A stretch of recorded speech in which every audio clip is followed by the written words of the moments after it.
Kali ini saya akan menjelaskan tentang bab gerak dan gaya. Oke ya, jadi yang pertama-tama kita bahas submateri yang gerak terlebih dahulu. Yang pertama gerak. Gerak itu perubahan kedudukan dari titik acuan. Misal Bu Arum di sini, saya bergerak ke titik 1 meter di depan saya, itu namanya saya bergerak. Titik acuannya yang tadinya di sini berubah di sebelah sana, itu namanya bergerak. Nah, gerak kalau dia itu namanya gerak lurus, berarti dia bergerak dengan lintasan yang lurus. Jadi gerak benda di lintasan lurus. Jadi saya itu lurus lintasannya, jalannya lurus, nggak belok-belok. Selanjutnya gerak lurus itu dibagi jadi dua. Gerak lurus beraturan disingkat dengan GLB. Intinya itu kecepatannya harus tetap.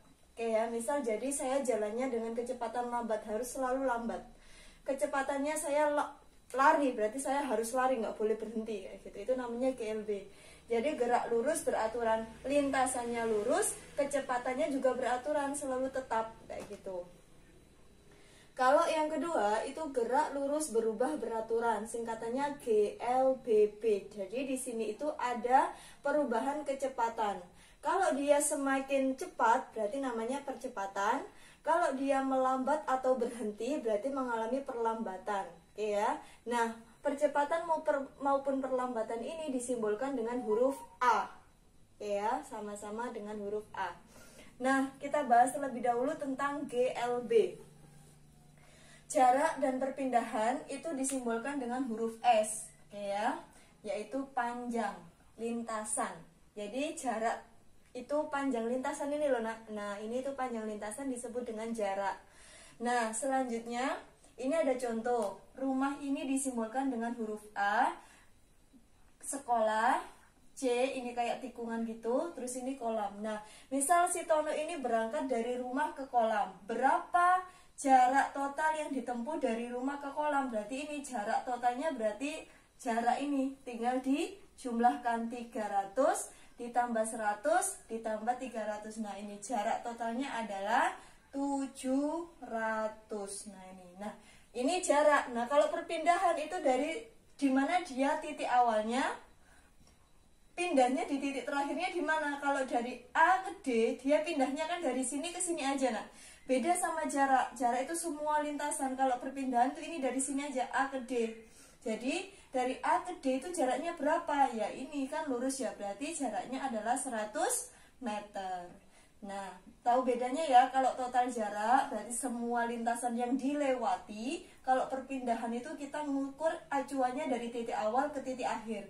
Bu, kalau misal dia pertanyaannya perpindahan dari rumah habis itu kembali ke rumah, berarti kan dari titik A kembali ke titik A, perpindahannya gimana? 0, karena dia berarti dianggap tidak berpindah titik acuan kayak gitu. Nah, selanjutnya rumus GLB.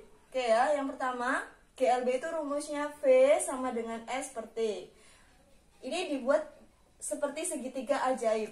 V sama dengan S yang di atas dibagi T. Jadi kalau posisi segitiga ajaib ini, S itu nangkring di atas. Oke ya, jadi kalau mau nyari V, ini kamu tutupi. V sama dengan S dibagi T, sama seperti rumus. Kalau saya mau nyari S, jarak, berarti saya tutupi S sama dengan V kali T. S sama dengan V kali T.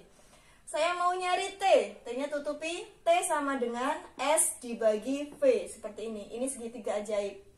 Kenapa Bu kalau harus pakai kayak gini? Karena yang diketahui atau yang ditanyakan dalam soal nggak selalu mencari kecepatan, nggak selalu nyari V. Berapa kecepatannya? Nggak selalu. Nah, kadang menanyakan jaraknya, kadang menanyakan waktu tempuhnya kayak gitu. Nah, untuk mencari jarak dengan kecepatan dan waktu yang sudah dilalui, ini bisa juga disingkat dengan huruf JKW. Jadi S tadi kan jarak, V kecepatan, T waktu. Nah, ini bisa disingkat dengan J jarak inisialnya, K kecepatan, W waktu, disingkat dengan Jokowi. Kayak gitu ya. Jadi ini rumusnya. Selanjutnya, jadi ada dua rumus yang bisa kalian pakai J Jokowi atau pakai V sama dengan S per T. Boleh. Nah, ini ada contoh soal. Yang pertama, Adi bersepeda sejauh 50 meter selama 25 detik. Nah, ini ya, lihat. Saya kasih tanda. 50 meter, berarti antara jarak, waktu, kecepatan. Dia ini siapa? Meter, berarti dia adalah si jarak. Berarti di sini saya tulis diketahui jarak S-nya 50 meter.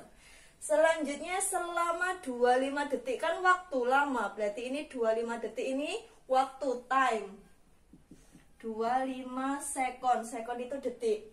Yang ditanyakan adalah kelajuan. Kelajuan itu kecepatannya, berarti ditanyakan V. Jawab, masukkan rumusnya. V berarti pakai ini ya kita.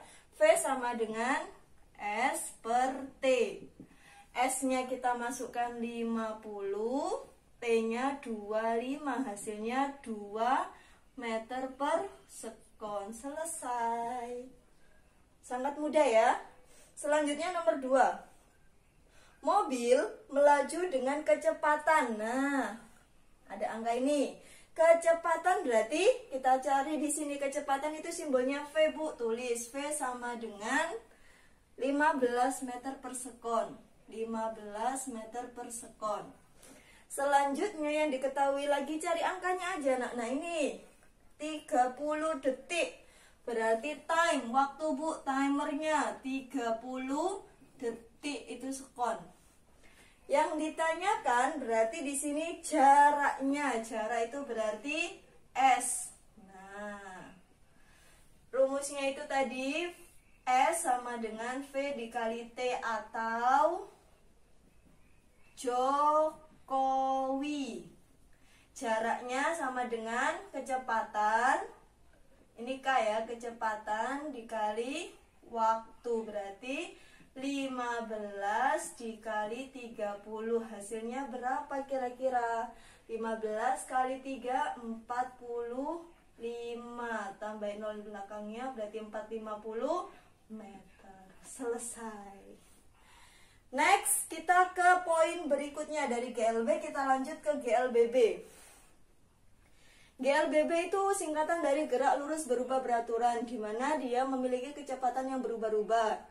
Bisa mengalami percepatan jika digas atau ditambah kecepatannya, bisa perlambatan jika semakin melambat atau berhenti. Rumusnya ini saya singkat dengan avatar. A, V per T. Oke ya. Avatar itu A, V per T. Ini rumusnya. Oke ya. Nah ini contohnya. Contoh soalnya. A itu kayak akselerasi, nak, percepatan. Rumusnya itu avatar ini ya, bisa pakai ini, bisa pakai ini. Bedanya apa, Bu? Kalau ini berarti ada 2 kecepatan. Misal melaju dengan kecepatan 80, habis itu direm. Nah, itu berarti kan kecepatannya ada 2. Bedanya percepatan sama kecepatan apa, Bu? Percepatan itu adalah kecepatan yang sudah dikurangi atau ditambah nilainya. Kayak gitu ya. Jadi ini meter per sekon, kalau ini meter per sekon kuadrat. Kalau T itu waktu, satuannya detik atau sekon. Sekarang kita contoh soal ini. Jangan lupa kalau dalam fisika, IPA, tulis soal itu diketahui dulu. Bergerak 80 meter per sekon. Berarti kan ini, nah kecepatan, Bu, berarti dia adalah V yang pertama, 80 meter per sekon. Lalu direm, berarti kan makin lambat, nak. 20 meter per sekon. Selama 2 detik. Detik waktu. Yang ditanyakan adalah perlambatannya. Bedanya gini, nak. Kalau dia percepatan itu nilainya positif, kalau perlambatan nilainya negatif. Biasanya gitu. Oke, yang pertama rumusnya jawab. A sama dengan V2 kurangi V1 per T. Berarti ini kalian kurangkan dulu aja biar nggak bingung. 20 kurangi 80 adalah negatif 60. Kok negatif, Bu? Karena dia makin lambat. Oke ya. Jadi ini langsung aja ya, kayak pakai rumus awal biar nggak bingung. V per T. V-nya itu negatif 60 dibagi 2, hasilnya negatif 30 meter per sekon kuadrat. Hasil negatif ini jangan dianggap negatif itu minus, bukan. Maksudnya itu berarti dia mengalami perlambatan. Lah kalau misal beda lagi dari posisi 20 kecepatannya terus ngegas jadi 80, berarti kan 80 kurangi 20 hasilnya positif 60, jadinya dia pasti hasilnya juga positif, artinya dia dipercepat. Oke ya, cukup sekian untuk yang gerak lurus, semoga kalian bisa mudah untuk memahami. Wassalamualaikum warahmatullahi wabarakatuh.